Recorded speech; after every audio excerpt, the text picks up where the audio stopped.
નમસ્તે audience, a very warm welcome to you all.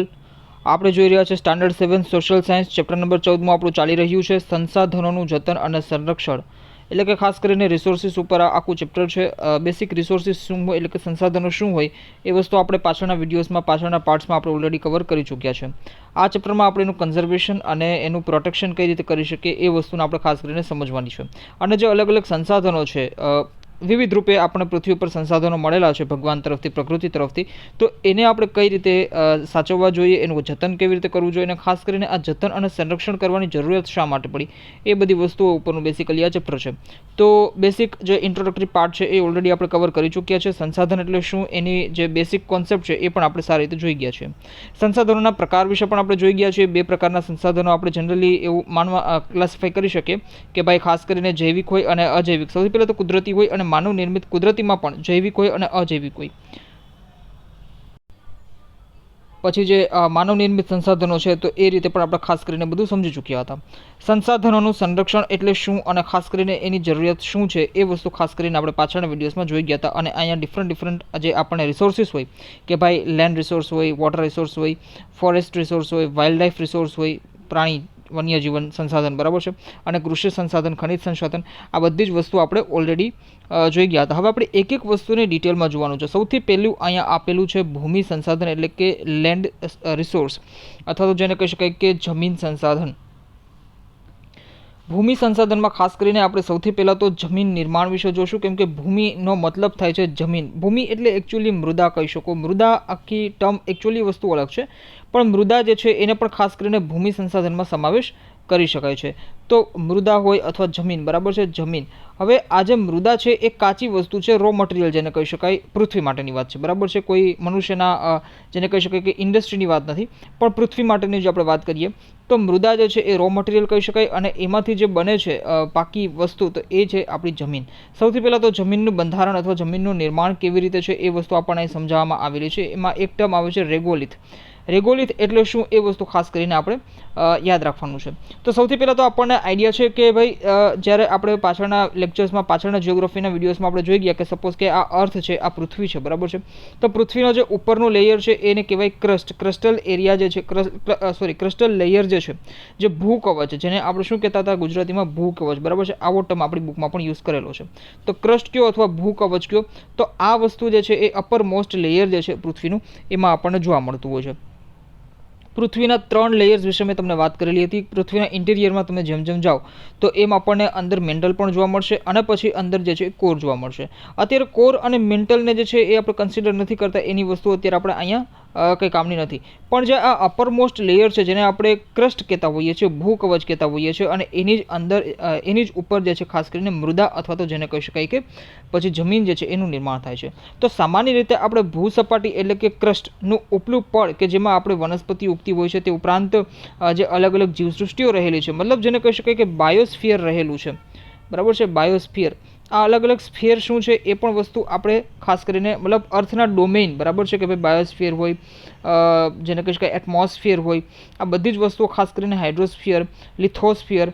Okay, તો એમાં જે લિથોસ્ફિયર વર્ડ આવે છે, 4 ડોમેઇન અર્થના આપણે જોયેલા હતા. એમાં જે લિથોસ્ફિયર છે એ લિથોસ્ફિયર એટલે જ ખાસ કરીને જમીન, જેને કહી શકાય કે ભૂમિ.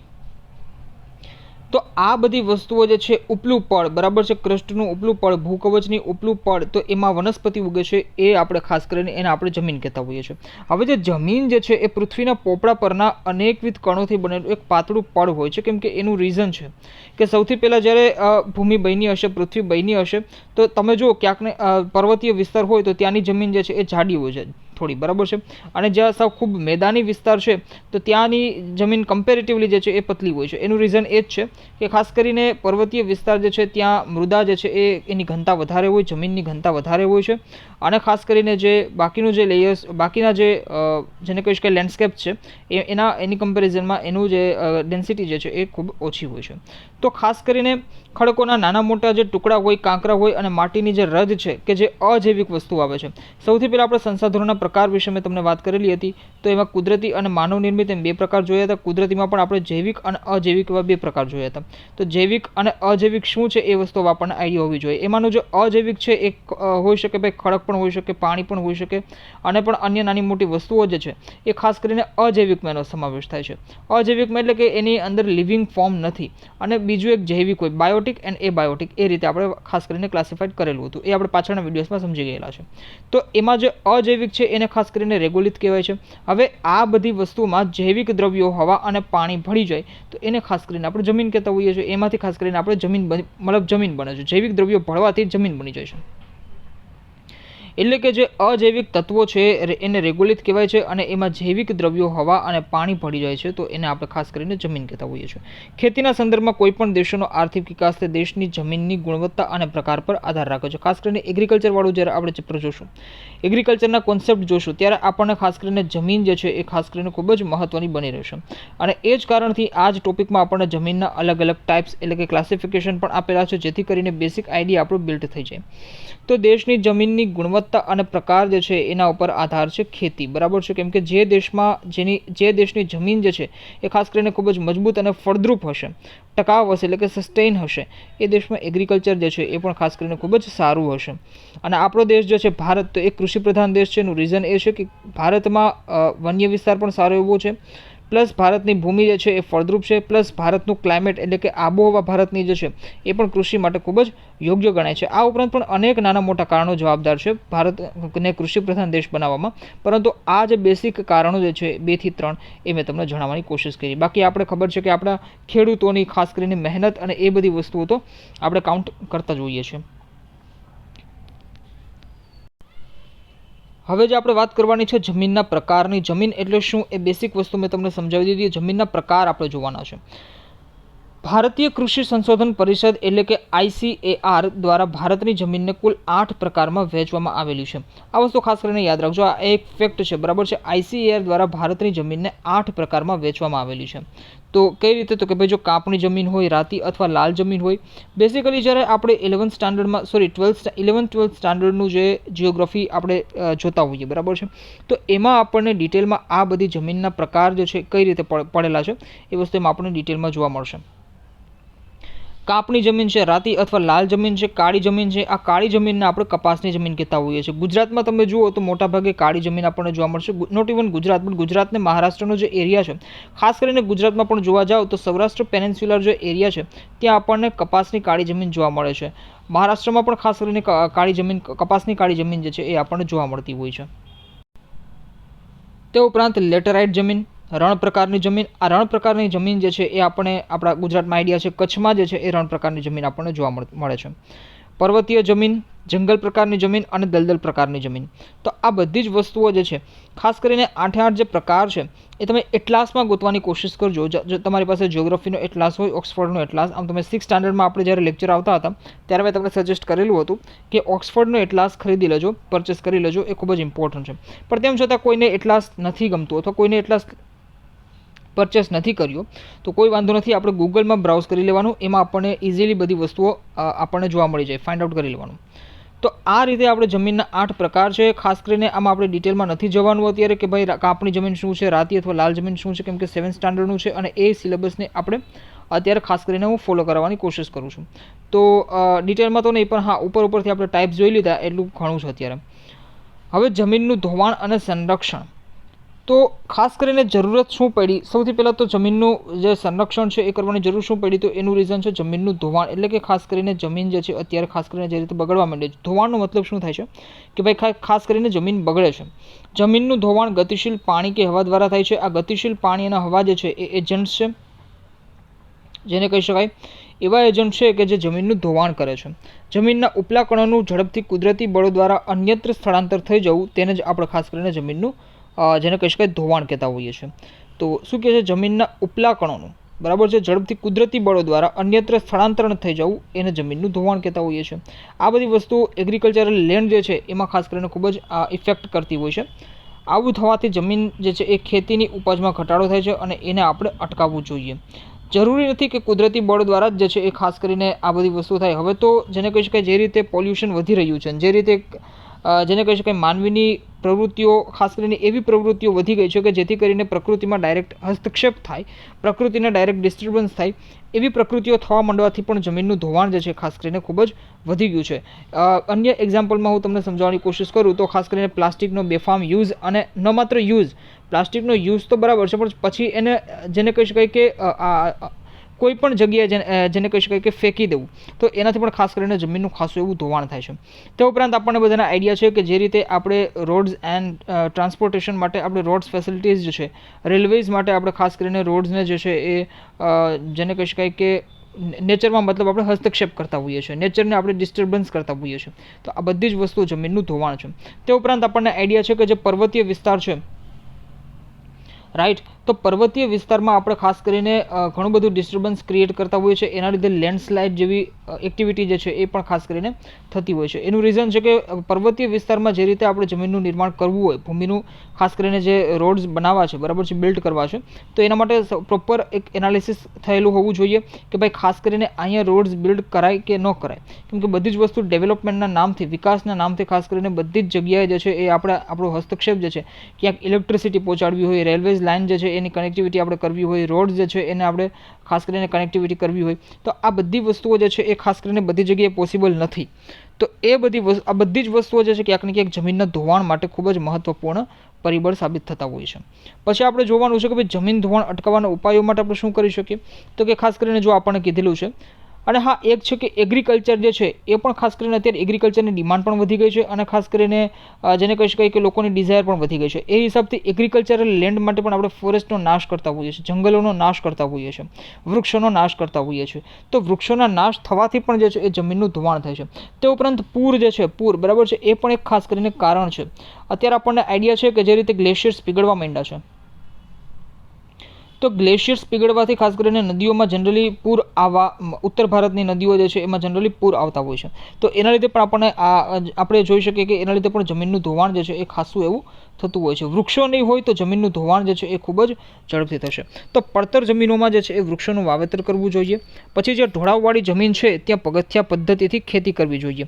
આ પગથિયા પદ્ધતિ શું છે એ વસ્તુ આપણે જ્યારે આપણે એગ્રીકલ્ચરવાળો ટોપિક આપણે જોશું ત્યારે હું તમને સમજાવીશ કે પગથિયા પદ્ધતિ શું છે. બેસિકલી એક પર્વત હોય, અને પર્વતમાં ખાસ કરીને તમે આ જ રીતે તમે જુઓ તો આ ઢોળાવવાળી જે સાઈડ છે, બરાબર છે, ત્યાં આગળ માની લો આપણે ખેતી કરવી છે કોઈને, તો આ ઢોળાવવાળી સાઈડમાં ખેતી કરવા કરતાં પગથિયા કરીને જો ખેતી થાય તો એ વધારે બેટર રહેશે, પર્વત માટે પણ, પર્વતની જમીન માટે પણ, અને ખાસ કરીને ખેતીમાં પણ ખાસ કરીને ફાયદો થશે, એગ્રીકલ્ચરમાં પણ ખાસ કરીને ફાયદો થશે. કેમ કે પગથિયા પદ્ધતિથી ખેતી આપણે એ બધી વસ્તુ ડિટેલમાં જોશું, પણ જનરલી આપણે પર્વત ઉપર ડાયરેક્ટલી જો એગ્રીકલ્ચર કરતા હોઈએ તો એ વસ્તુ ખાસ કરીને જમીનનું ધોવાણ વધારવામાં ખૂબ જ જેને કહી શકાય કે સાબિત થતું હોય છે.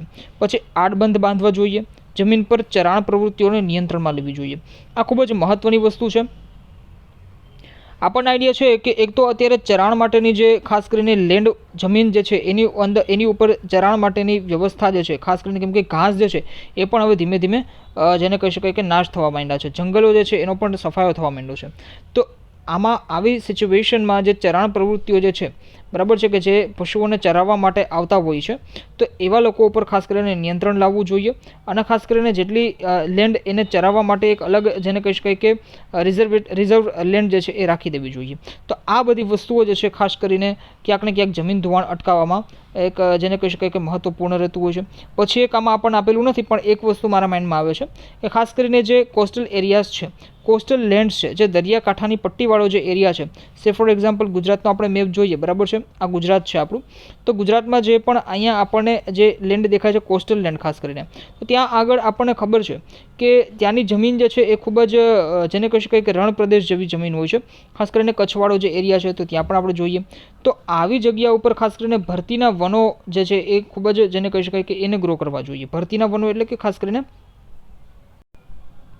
મેનગ્રુવ વનોની જે છે ખાસ કરીને વાત કરું છું, મેનગ્રુવ ફોરેસ્ટની ખાસ કરીને વાત કરું છું, કેમ કે અત્યારે મેનગ્રુવ વન જે છે એ પણ ખાસ કરીને લુપ્ત થવા માંડ્યા છે.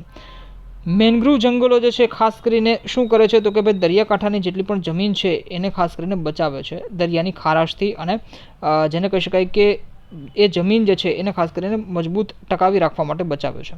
તો એ વસ્તુ ખાસ કરીને બધી ધ્યાનમાં રાખવા જેવી વાત છે. બીજું આપણે ભૂમિ સંરક્ષણ માટે શું કરી શકીએ? આ તો વાત તે જમીન ધોવાણ અટકાવવાના ઉપાયો, પણ ભૂમિના સંરક્ષણ માટે આપણે શું કરી શકીએ? ભૂમિ સંરક્ષણ એટલે ખાસ કરીને જમીનનું ધોવાણ રોકીને જમીનની ગુણવત્તા જાળવવી, કેમ કે જમીનની ગુણવત્તા જે છે એ જ નહીં હોય તો કશું કામની વસ્તુ નથી, બરાબર છે. તો નદીના કોતરો અને પહાડી ઢોળાવો પર વૃક્ષો ઉછેરવા, કેમ કે પહાડી ઢોળાવો ઉપર મેં તમને હમણાં જ સમજાવ્યું એમ કે ભાઈ ખાસ કરીને ખેતી પણ કરતા હોઈએ છીએ, પણ એ રીતે ન કરીને પગથિયા ખેતી કરવી જરૂરી છે. અને ખાસ કરીને પહાડી ઢોળાવ ઉપર વૃક્ષો ઉછેરવા જોઈએ, જેથી કરીને શું થાય કે ખાસ કરીને એનું જે ધોવાણ છે, પહાડી જમીન જે છે એનું ધોવાણ જે છે એ અટકી જાય. વૃક્ષો ખૂબ જ જેને કહી શકાય કે ઇમ્પોર્ટન્ટ અથવા ઉપયોગમાં સાબિત થતા હોય છે. રણની નજીકના ક્ષેત્રોમાં વાતા પવનોને રોકવા વૃક્ષોની હારમાળા ઉગાડવી, અનિયંત્રિત ચરાણને અટકાવવું જોઈએ. ફળદ્રુપતા ગુમાવી બેઠેલી જમીન જે છે એમાં ખાસ કરીને પુનઃ સેન્દ્રિય પદાર્થનું ઉમેરણ કરવું જોઈએ, અને આમાં સૌએ સાથે મળી અને સહિયારા પ્રયાસો કરવા જોઈએ. બીજું એક ખૂબ મહત્વનું, જૈવિક ખેતી ઉપર ફોકસ દેવું જોઈએ, બરાબર છે. જૈવિક ખેતી અથવા જૈવિક કૃષિ એટલે શું? તો કે ભાઈ ખાસ કરીને જેને કહી શકાય કે નેચરલ ફાર્મિંગ જેને કહી શકો તમે, બરાબર છે. તો આ ઓર્ગેનિક ફાર્મિંગ, નેચરલ ફાર્મિંગ, કોઈ પણ નામ તમે દઈ શકો છો. તો આ વસ્તુ ખાસ કરીને ખૂબ જ મહત્વપૂર્ણ સાબિત થાય ભૂમિના સંરક્ષણ માટે, કેમ કે જ્યારે એગ્રીકલ્ચર ખૂબ જ ઇમ્પોર્ટન્ટ છે, આપણને બધાને આઈડિયા છે કે ભાઈ મનુષ્ય માટે એગ્રીકલ્ચર કૃષિ જે છે ખૂબ જ મહત્વની છે, પણ હવે એમાં જૈવિક ખેતી જે છે એ ઓર વધારે મહત્વપૂર્ણ સાબિત થતી હોય છે, કેમ કે જૈવિક ખેતીથી એક તો સૌથી પહેલાં તો મનુષ્યનું સ્વાસ્થ્ય પણ સુધરી શકે છે, અને ખાસ કરીને ભૂમિ જે છે એનું પણ સ્વાસ્થ્ય જે છે એ સુધરી શકે છે. અને બીજું એ કે ભાઈ ખેતીની જો વાત આવી છે તો થોડીક મને વાત અહીંયા મતલબ યાદ આવે છે તો કહેવાનું મન થાય છે. ખાસ કરીને કેવી રીતે ભૂમિ સંરક્ષણ કરી શકીએ, એગ્રીકલ્ચરમાં પણ કેવી રીતે આપણે જેને કહી શકાય કે ઇમ્પોર્ટન્સ સાબિત થઈ શકે એવી વસ્તુ કે ભાઈ માની લો કે વારાફરતી ખેતી થઈ શકે. સે ફોર એક્ઝામ્પલ જેને કહી શકાય કે જે કઠોળ છે, કઠોળ, તો એના પાક માટે બની શકે કે ભાઈ વારાફરતી આપણે બધી વસ્તુઓ કરી શકીએ. માની લો કે આ એ જગ્યા છે અને આ બી જગ્યા છે, તો એ જગ્યામાં જે પાક આપણે ઉગાડવાની મતલબ વર્ષોથી ઉગાડતા હોઈએ એ પાકને ત્યાં વિરામ આપી અને કોઈ બીજો પાક અહીંયા લાવી દેવો જોઈએ, અને બી જગ્યા ઉપર જે છે એ પહેલા નંબરમાં જ આપણે પાક ઉગાડતા હોઈએ એ પાકને લાવી દેવો જોઈએ. તો આ રીતે આપણે ખાસ કરીને એક પછી એક વારાફરતી ખેતી જે છે એ અન્ય પાકોનું ખાસ કરીને કરી શકીએ. આવી રીતે જેને કહી શકાય કે એક જ ખેતરની અંદર 2 થી વધારે પાકો પણ આ રીતે આપણે ઉગાડી શકીએ છીએ. તો એ બધી વસ્તુ ખાસ કરીને ખૂબ જ મહત્વની સાબિત થતી હોય છે. તો આ રીતે આપણે ખાસ કરીને ભૂમિ સંસાધન વિશે જોયું. નેક્સ્ટ વિડીયોમાં આપણે ખાસ કરીને જળ સંસાધન વિશે એટલે કે વોટર રિસોર્સિસ વિશે આપણે જોવાની કોશિશ કરશું, અને વોટર ક્રાઇસિસ શું છે, જળતંગી શું છે એ પણ આપણે ખાસ કરીને સમજવાની કોશિશ કરશું. તો અત્યારે આપણે અહીં સુધી રાખીએ છીએ. ખાસ કરીને રિક્વેસ્ટ છે જે લોકોએ જે સુધી ચેનલને સબસ્ક્રાઇબ નથી કરી એ લોકોને ખાસ રિક્વેસ્ટ કે ચેનલને સબસ્ક્રાઇબ કરી અને બેલ આઇકનને પ્રેસ કરી દેવું, જેથી કરીને મને મોટિવેશન મળે, અને ખાસ કરીને વધારેમાં વધારે પડતું સબસ્ક્રાઇબ થાય તો ચેનલ જે છે એ વધારે લોકો સુધી રિકમેન્ડ થાય. તે ઉપરાંત જો તમે હજુ સુધી તમારા ફ્રેન્ડ્સ જોડે શેર નથી કરતા તો ખાસ કરીને રિક્વેસ્ટ કે તમારા ફ્રેન્ડ્સ જોડે, રિલેટિવ્સ જોડે વિડીયોઝને જે છે ખાસ કરીને ચેનલની લિંક જે છે એ શેર કરવી, જેથી કરીને વધારેમાં વધારે લોકો સુધી પણ આ ચેનલ જે છે એ પહોંચે, વિડીયોઝ જે છે એ પહોંચે, અને જરૂરિયાતમંદો સુધી વિડીયોઝ પહોંચે તો એ લોકો ઇઝીલી લેક્ચર્સ જે છે એ જોઈ શકે. મારી મહેનત પણ જેને કહી શકાય વ્યર્થ ન જાય, અને ખાસ કરીને લોકોને સારામાં સારું કન્ટેન્ટ જે છે એ પણ મળી રહે. તે ઉપરાંત જે લોકો હજી સુધી કમેન્ટ સેક્શનમાં ફીડબેક નથી આપતા એ લોકોને ખાસ રિક્વેસ્ટ કે કમેન્ટ સેક્શનમાં તમે ફીડબેક પણ આપી શકો છો. ઇવન તમારો કોઈ પણ પ્રકારનો ડાઉટ હોય, કોઈ પણ પ્રકારની તમારી ક્વેરી હોય, કોઈ પણ પ્રકારનો પ્રોબ્લેમ હોય, પ્રશ્ન હોય, ક્વેશ્ચન હોય, તો એને પણ તમે ખાસ કરીને કમેન્ટ સેક્શનમાં જણાવી શકો છો, જેથી કરીને હું જલ્દીથી જલ્દી એનો આન્સર આપવાની કોશિશ પણ કરીશ. અને તે ઉપરાંત જો તમારે કોઈ પણ પ્રકારની ક્વેરી હોય તો તમે ઇવન મેલ પણ કરી શકો છો, ડાયરેક્ટલી મેલથી પણ ડાયરેક્ટ કોન્ટેક્ટમાં આવી શકો છો, જેથી કરીને જેને કહી શકાય કે તમારી કોઈ પણ એવી સમસ્યા હોય, એવો ક્વેશ્ચન હોય કે જેને તમે રૂબરૂ જેને કહી શકાય કે ડાયરેક્ટ કનેક્ટ થવા માંગતા હો મારી સાથે, તો તમે મેલ આઈડીથી પણ કનેક્ટ થઈ શકો છો. એના માટે તમારે શું કરવાનું, ચેનલને વિઝિટ કરી શકો છો, અને એબાઉટ સેક્શનમાં જશો ત્યાં તમને મેલ આઈડી શો થશે, ત્યાં તમે કોન્ટેક્ટ કરી શકો છો. તે ઉપરાંત જો વિડીયોઝને લાઇક નથી કરતા તો ખાસ કરીને રિક્વેસ્ટ છે કે વિડીયોઝને લાઇક કરવાનો રાખો, જેથી કરીને મને આઈડિયા આવે કે કેટલા લોકો વિડીયોઝને જે છે પસંદ કરે છે. તો સારામાં સારો વધારેમાં વધારે કન્ટેન્ટ લઈ આવવાની હું કોશિશ કરું. તો thank you so much for watching this lecture. Stay connected with me. મળીએ નેક્સ્ટ લેક્ચરમાં. Thank you.